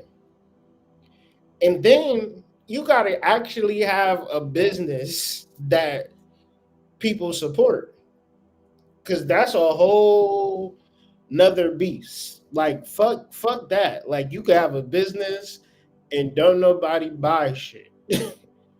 and now ain't nothing to talk about. Right? But say, for instance, you got a business and people are buying shit. That's just one step. You need to be on top of your finances. You need to balance the motherfucking books, right? Or else you can waste a lot of time and it'll waste a lot of energy. So, getting into it, man. Limited versus unlimited. So, part of this chapter was getting into how certain areas in life we are limited, but there's also certain areas where we are unlimited, and learning how to interpolate things correctly in reference to our ideas, our ability to be positive, our ability to connect to spirit, the potential, and especially like working with the quantum. So as far as like the things that I'm gonna be studying and talking about, I'm really excited because I'm just about to start infusing some of these unlimited aspects for myself and of course for the collective as well. Whereas like meditation, uh, mindset, working with different spirits and deities and things of that nature, because in working with entities and energies, it gives us an access into the infinite, right? Because in this world is physical, in our mindset and the way that we're looking at things, right? Because like I've been playing like videos back to back to back to back, and people have been like really just kind of losing their shit and like, oh, middle class, but I'm still broke. Like, they don't get it because the physical mindset is not. It's like showing you like, oh yes, you can live in this suburb and you can drive a nice car, but you're gonna pay out the ass and you're gonna have to work so hard to maintain this shit that you gonna rather just let this shit go because you fucking got PCOS. You know what I'm saying? You got fibroids because you working so hard. You working hard when you on your menstrual cycle. Like, you on your menstrual cycle, and the books say during your menstrual cycle you need to rest, but you can't rest because you got to pay those fucking bills. And that's not even the worst part. When we talk about spiritual things, you can take it or leave it, because the lockdown in 2025 is, you know, my algorithm don't show me no fucking tarot readers no more. I don't get no spiritual shit on my recommended. I get pure bullshit on my recommended page now. It's like, goddamn. I used to get panic videos, black magic videos, Signetter videos, and just a random smorgasbord of different spiritual insights. I don't get shit but sports talk shit and Myron Gaines and shit like that. Like, yo, my algorithm have went to shit. So it's like, at a certain level, I just have to be like, I got to do the work, because it ain't like it used to be. And that can have us like, this shit got me too. I'm sitting here talking to my wife about it today. Like, life be life, and I be worried about money and worried about business, and business is slow, and then business pick up, and all like it's up and down all around, you know what I'm saying? Touch the ground, do the hokey pokey, and that's what it's all about. And I'm like, yo, what the fuck is going on? But at the same time, I'm not really doing like I'm more ceremonial or more into the routine of it, but I'm not into the thick of it, because what I'm realizing, you know, sometimes you gotta hit the bottom to start rising to the top. Sometimes you gotta let shit go. You know what I mean? You gotta let shit go for real to even be able to move forward.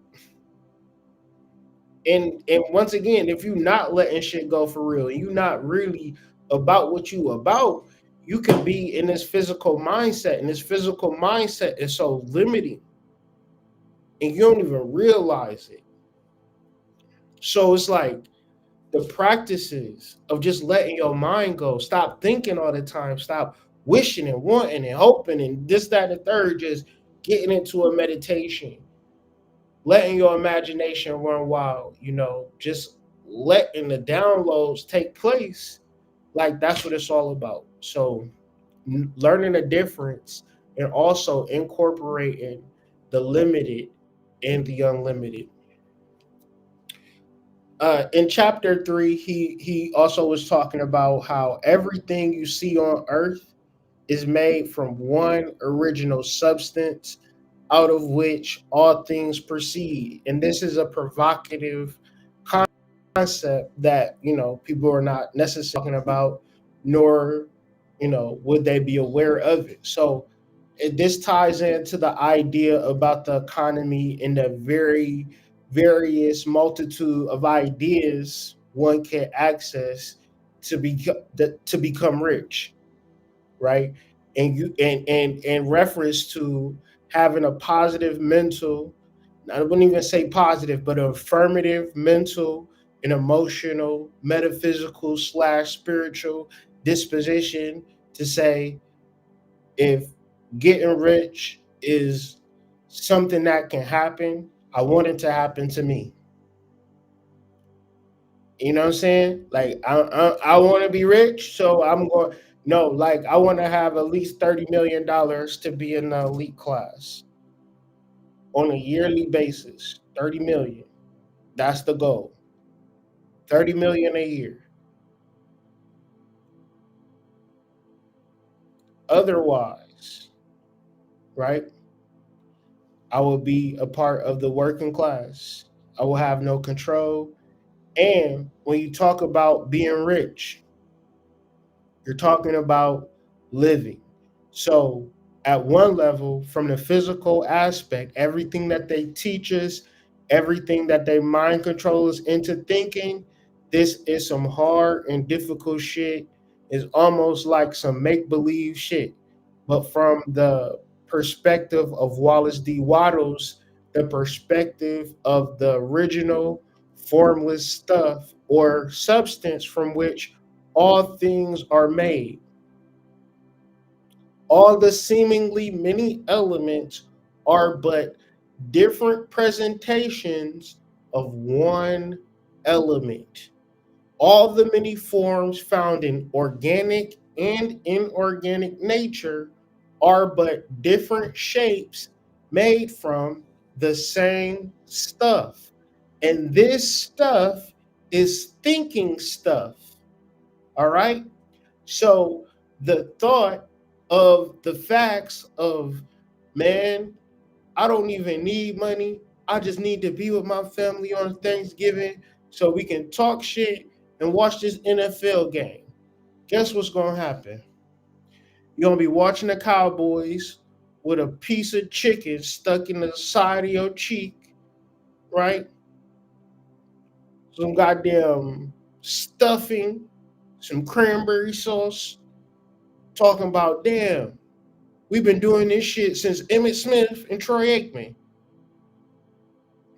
These niggas still ain't won no goddamn championship. We gonna sit here, we gonna watch this damn game, we gonna eat this food, and we probably gonna get into an argument or something once we get drunk enough. Talking about basic conceptual forms of living. Now, since this stuff is thinking stuff, you can think about it in a way where your family is working together to open up a restaurant. Everybody got a role and a responsibility. And if it ain't your family, it's a makeshift family. A family that came from spirit. Why? Because what I'm saying is this stuff is thinking stuff. If you think it, then it is true. A thought held in it produces the form of the thought. Thought in thinking substance produces shapes. Man is a thinking center capable of original thought. If man can communicate his thought to original thinking substance, he can cause the creation or formation of the thing he thinks about. Now, you may not believe this. You may not understand this. But please read over this, screenshot this, understand this, because this is so true. Every single day, I live this principle out. When I was selling weed, I would do this subconsciously.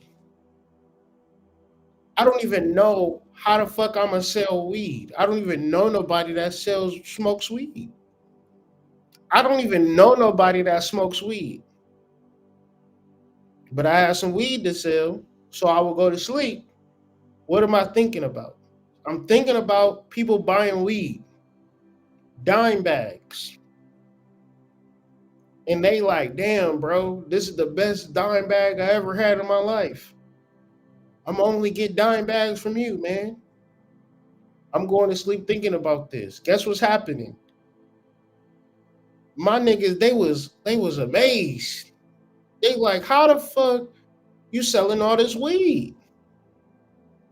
If I knew then what I know now, I would have told them there is a thinking stuff from which all things are made, and which in its original state permeates, penetrates, and fills the interspaces of the universe. I would look at my phone. Man, people used to call me for weed. I would not know how they got my number. I mean, a lot of people was calling me for weed in a city where I didn't even know nobody from.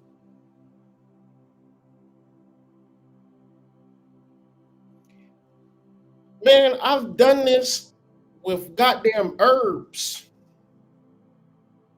I've done it with anything. I just think it. I think and I imagine the thing to happen. And the thing that helps me is if I work.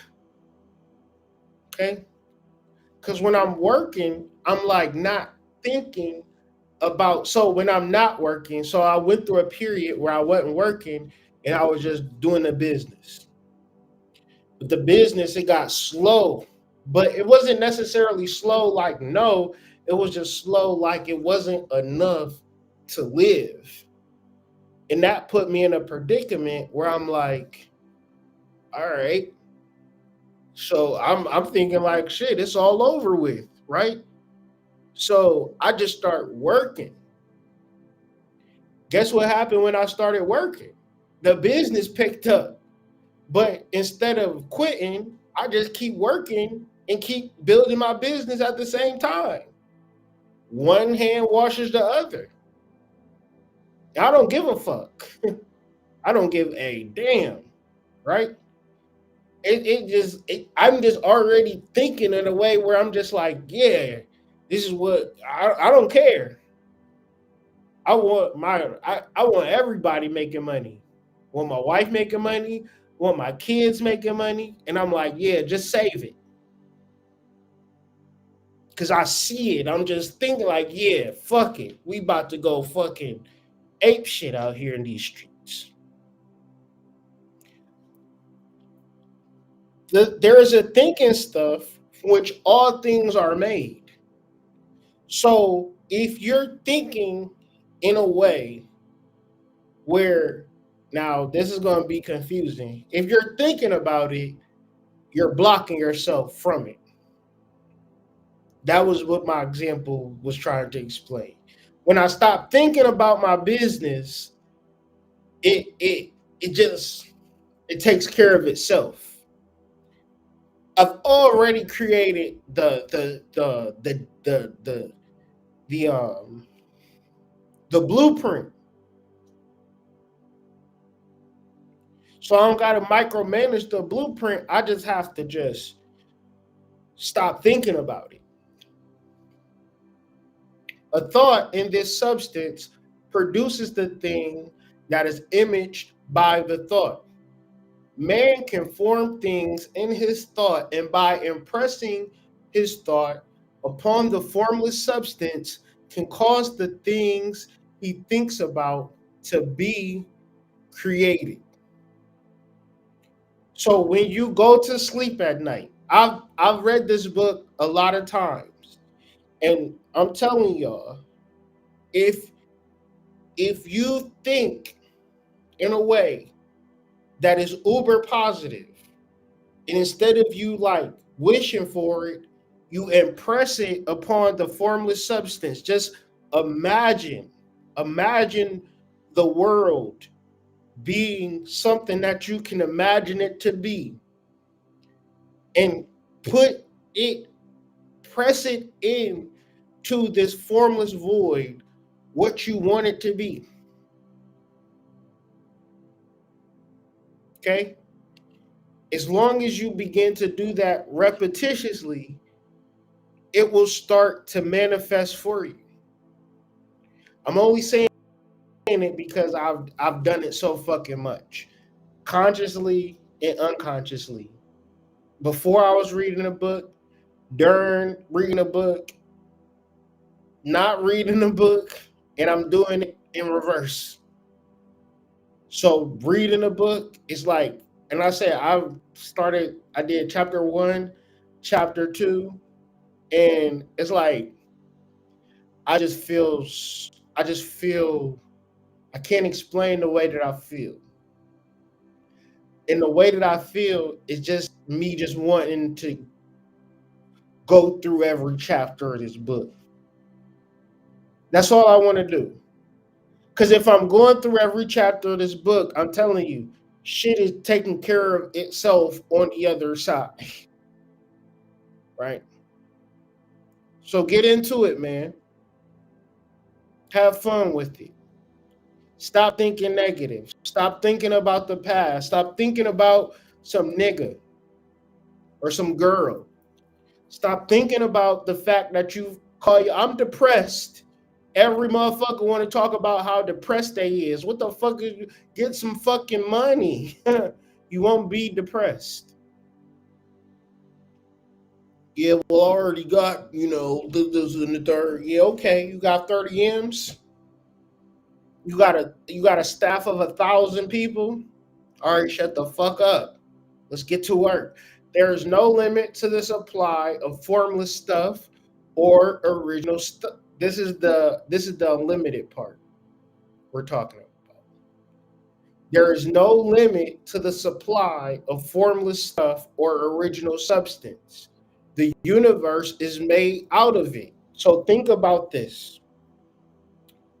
What you think about, the material of your imagination and your thoughts and your creativity is the same thing that makes the universe. And maybe you just haven't seen and haven't had a deep relationship with the world that you live in to know how beautiful it is and how much you haven't seen and maybe you want to see, or maybe you have the freedom to see it. See it. Look at the world that you live in.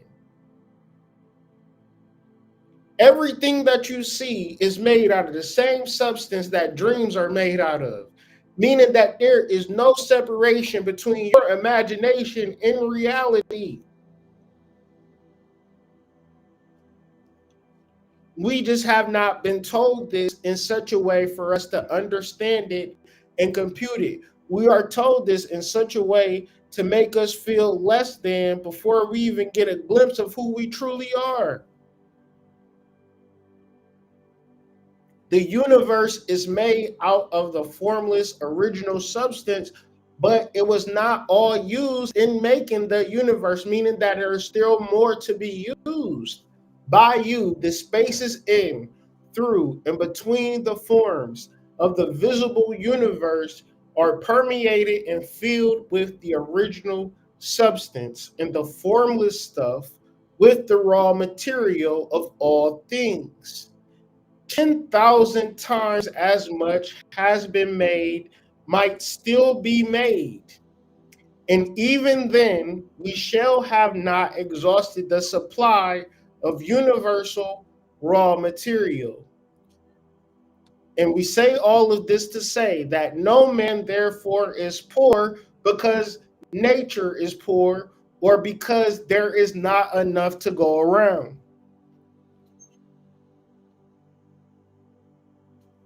We just have to understand things in a way that we are utilizing our spiritual capital. Spiritual capital is defined as the capacities that are generated through spirituality. So if you nurture your spirituality, you will gain the capacity to do certain things. So we're talking about a lack of meditation, we're talking about a lack of, and I'm telling you, the worst thing to do in 2025 is to think, especially if those thoughts are negative, because then these become self-fulfilling prophecies. We are in the space of a great awakening. In this great awakening, your ability to create your life is something that you should take advantage of. Because you could be a part of the 20 million or more millionaires that are able to live a life that is to be lived. Nobody is supposed to be living in a life where they're working every single day just to pay rent, where they don't travel, they don't read, they have no leisure, they have no fashion, they have no property, a fucking shack, and every day you work. And then you're trying to figure out a way to get from one realm to the next realm. And what we begin to do is understand that spirituality is a form of capital, and understanding how to utilize this capital to create the world that you want is why you're here in the first place. But if you're never told how to play the game, or the benefits of playing the game, then shit. We're just gonna be sitting here playing boyfriend versus girlfriend all day, every day. Just making enough to make it and going into obscurity because shit, we're not rich.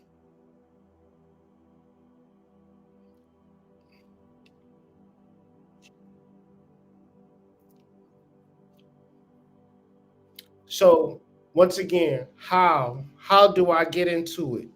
How do I tap in? Remembering the concept of economy. The formless stuff responds to the needs of man.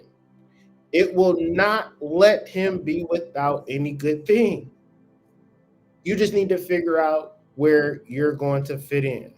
So, one quote from the book to summarize it.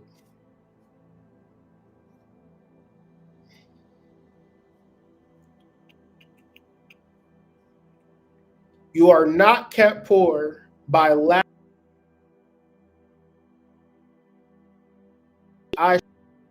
It is a fact which on that even the resources of the formless supply are at the command of the man or woman who will act and think in a certain way. So let's get deeper into that certain way when we get into chapter 4, which will be coming as soon as possible. Man, this has been chapter 3, is opportunity monopolized, from The Science of Getting Rich by Wallace D. Wattles. I hope y'all was able to gain something from this, learn something from this. As you know, my goal is to go through each and every chapter of this book. I will be expanding and talking about some other things. I'm not going to go too crazy, but there is another book that I want to add to the study, but it's going to be a fun one. Trust me when I say. Yeah, we're gonna be getting into some things on this channel. So make sure you subscribed.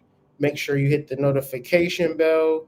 Make sure you like the video. If you like the video, make sure you share this video to somebody who you want to make millions of dollars with, right? So with all that being said, hope y'all enjoyed the video. I will be here for the next 3 minutes as the outro video plays, and we can get into some bonus content if y'all got any questions, comments, or concerns. So with all that being said, if there is no questions, comments, or concerns, I will see y'all on the flip side. But until then, peace to the tribe, peace to the collective. How you feel? Feel good.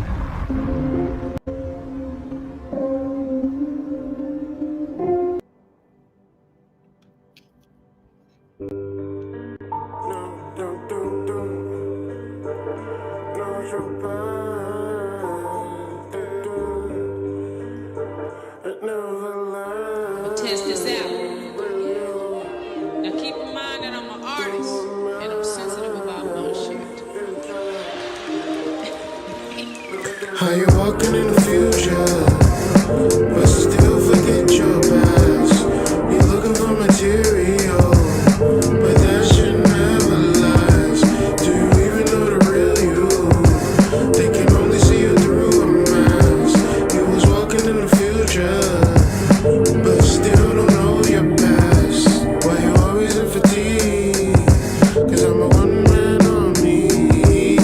My blood don't bleed, and these devils never harm me. I know the magnitude, so I live in gratitude.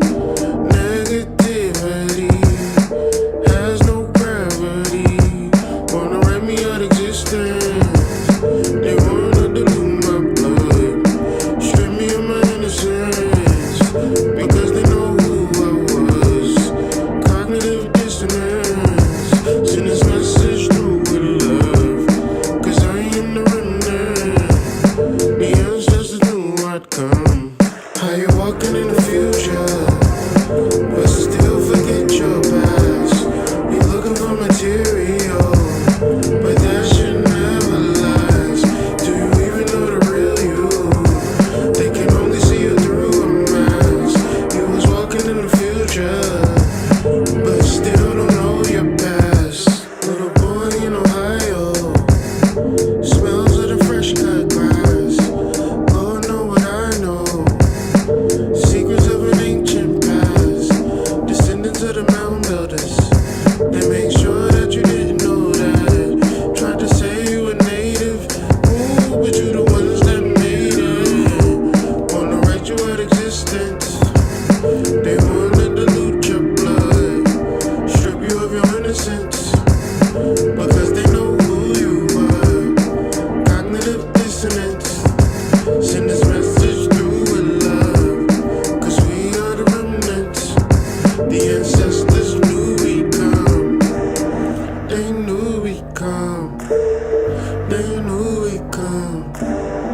they knew we come. Oh yeah.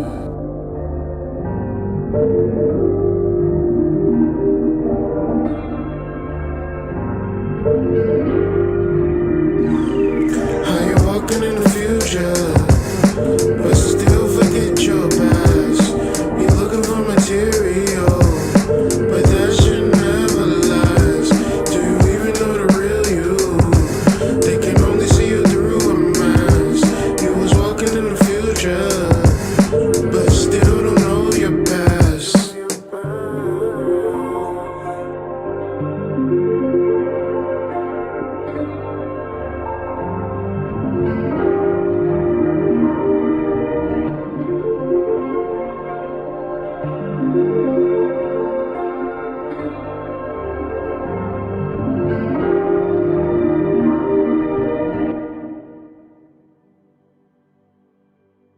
How you feel? Feel good.